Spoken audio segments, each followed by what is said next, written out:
Good evening, Matt Grose, Superintendent for ISD 318, talking about our regular March 22nd school board meeting. We had a full agenda tonight. We heard from our Nordic ski team, girls Nordic ski team. They had a great and successful season, advancing to the state competition, so it was fun to see our young people work so hard and be rewarded for that, and also be incredible human beings. We heard a report from Nick Adams on our GRIP Coalition, which is our prevention work that's happening in the ISD 318 school district, and all the thinking and learning and training that we're doing there to reduce and delay substance abuse by our teenagers. We heard from Principal Ryan DeBay, who's the principal at East Rapids Elementary. He gave an update on all that's been going on this year.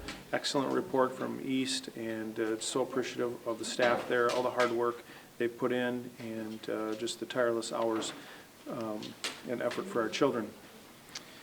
We also received a facilities update from Sean Lewis from ICS, and later on in the agenda approved the bid to demolish Forest Lake Elementary. That was part of our referendum planning, and that land will be turned over to the city of Grand Rapids later this summer.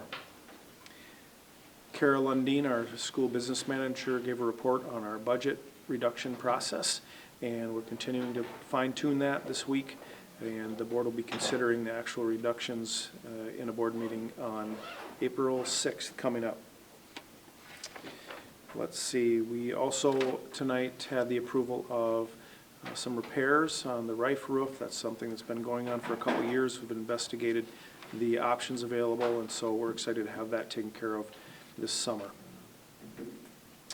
Other than that, we heard some reports from school board members about how things are going, various meetings, and progress that we're making in our school district towards our school board goals.